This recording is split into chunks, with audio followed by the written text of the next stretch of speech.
O coração pulsa 100 mil vezes, bobeando 7.600 litros de sangue por 96.600 quilômetros de vaso sanguíneo por 24 horas. 25% do volume cardíaco é constituído de mitocôndrias cardíacas, mais que qualquer outro órgão. Em geral, 10% do corpo é mitocôndria, mas 25% do peso do coração é mitocôndria. É o lugar mais importante, porque o coração bate o tempo todo. Então, ele precisa de energia. Tá? Então, o ATP e o coenzima Q10 estão ligados. 6.000 gramas de ATP por 24 horas. A reserva cardíaca é de apenas 0,7 grama. Só tem energia para os próximos 10 batimentos. Tem que estar sempre fabricando. Sempre fabricando, sempre fabricando. Coenzima Q10 aos 80 anos é menos que 50% do que era aos 20 anos. Envelhecimento cardíaco significa perda de coenzima Q10 e da habilidade de gerar ATP cardíaco. Usar coenzima Q10 em doenças cardíacas é como regar uma planta.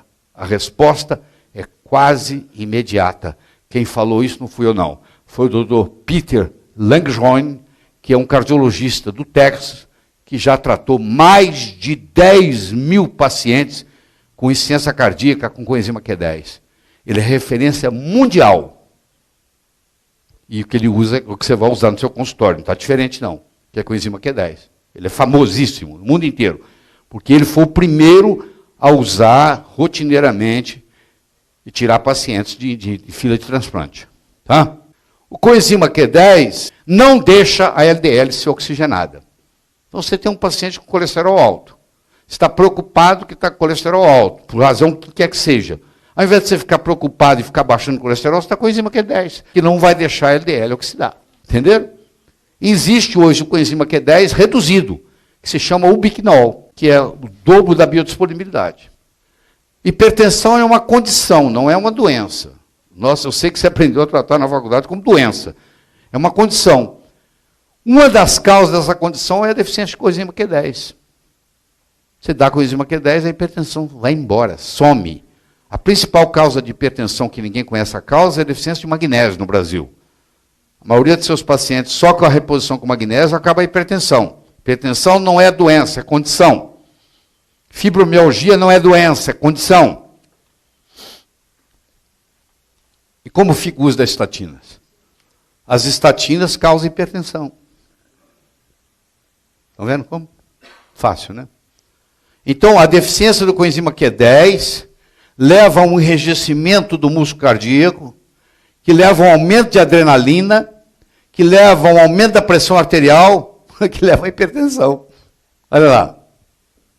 Ou seja, quando eu dou estatina, eu baixo a coenzima Q10, olha o que eu estou causando no paciente, hipertensão. Doutor, eu não era hipertenso, fiquei. É por causa desse remédio? Não, tem nada a ver. Como tem nada a ver? Tem tudo a ver. Tudo a ver. Coenzima Q10 deve ser administrado 2 vezes ao dia, após o almoço e após o jantar. Os cromanóis são 4. Ó. Os tocoferóis, que é a vitamina E. Os tocotrienóis, que são a vitamina E também, que combate o câncer. Os tocoferóis combatem a aterosclerose. Os tocotrienóis combatem o câncer.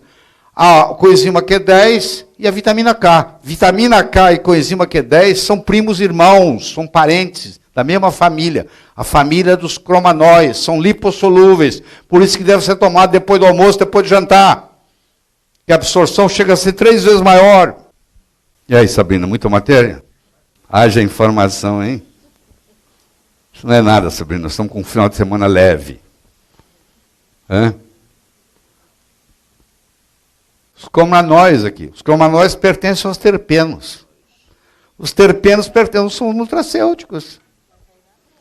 Coenzima Q10, as vitamina E e o vitamina K são tudo parentes, gente. Isso aqui tudo era mesmo sangue. Coenzima Q10, vitamina E, vitamina K, tudo primo irmão. Se não for irmão. Entenderam? Aqui, ó. Tem 25.600 artigos científicos publicados sobre coenzima Q10. Isso aqui é o Google acadêmico, não é Google comum, não. É o Google cientista. Problemas cardíacos são responsáveis pela morte de 2.000 americanos por dia. Por dia. Morre quase 800.000 americanos por ano do coração. Aí tem um outro mecanismo, que eu não vou entrar agora, que é o uso da creatina. Para quem não sabe, a creatina armazena ATP. Isso é muito importante, principalmente para o atleta, fazer uso de creatina. O íon de magnésio é quase sempre ligado ao ATP nas células. O íon magnésio reduz a carga eletroquímica do ATP, ajuda na sua movimentação dentro da célula e também auxilia a atrair várias estruturas celulares que necessitam de energia para funcionar. Há uma estreita dependência entre a concentração de magnésio e a síntese proteica celular. Você quer ganhar massa muscular? Aumenta seu magnésio. Você pega mais massa. O magnésio é estabilizador da molécula do RNA mensageiro. O magnésio é um agente fundamental no funcionamento das bombas iônicas de sódio, de potássio, de cálcio. Muitas vezes uma hipocalemia ocorre como resultado de uma hipomagnesemia. Eu tenho um paciente que o potássio está baixo, eu dou potássio, o potássio não sobe, dá magnésio, o potássio vai subir. Está acontecendo um disionismo. Níveis baixos de potássio sanguíneo, sem causa aparente, verificar a presença de hipomagnesemia. Magnésio controla o sódio, potássio, ATPase. Controla o cálcio, ATPase. Aí o Sinatra, primo do Frank Sinatra, o Steven Sinatra, os grandes cardiologistas americanos, criou a solução de Sinatra, que é o coenzima Q10, é a L-carnitina, é a D-ribose e é o magnésio. Esse eu chamo de quarteto mágico. Você pega um paciente que está em fila de transplante para ser transplantado. Você começa com a fração de ejeção de 15. Você começa esse esquema, um ano depois ele tem fração de ejeção de 55. Normal. Ninguém acredita, os cardiologistas não sabem o que aconteceu. Entendeu? Quando a fisiologia é otimizada, o corpo desencadeia um processo de autocura. Não precisa usar remédio. É só saber usar os nutrientes que o corpo já tem. É isso aí. Agora, eu tenho que lubrificar esse caminho aqui, ó, com vitaminas, minerais, e aí vem a jogada. Aí vem a L-carnitina. Por isso que toda a fórmula energética tem L-carnitina. Por quê? Porque a L-carnitina, ela lubrifica o caminho para eu pegar aquele triglicéride que está armazenado no meu corpo na forma de gordura e utilizar ele como combustível. Então, toda vez que eu dou L-carnitina, eu facilito esse processo. Isso para o músculo e para o coração. Se eu quiser fazer para o cérebro, eu tenho que usar a L-acetilcarnitina, porque a L-carnitina não entra na barreira hematolicórica. Se eu quiser ativar o meu cérebro, a L-carnitina não resolve. Eu tenho que usar a L-acetilcarnitina, que aí ativa o cérebro. Muito bem.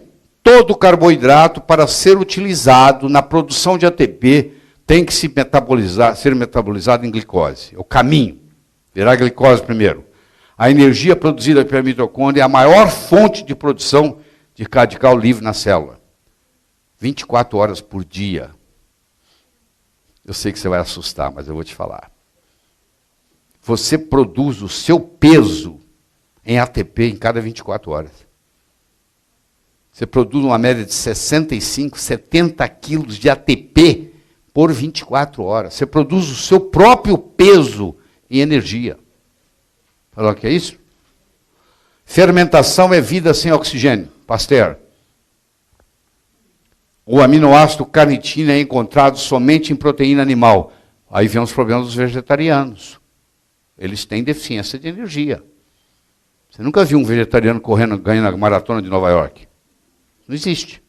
Ou ganhar uma corrida de natação? Existe. Não tem isso. Carnitina vai virar carnitina, com a carnitina transferase, faz o transporte de ácidos graxos para dentro da mitocôndria, para servir como combustível. A deficiência de carnitina causa fadiga, ganho de peso, aumento de triglicérides. Por que aumento de triglicérides? Porque eu não consigo fazer a beta-oxidação. Acumula, o cara fica gordo. Toda pessoa obesa tem deficiência de L-carnitina. Se dá L-carnitina, ele emagrece. Por que emagrece? Porque vai utilizar aquilo como combustível.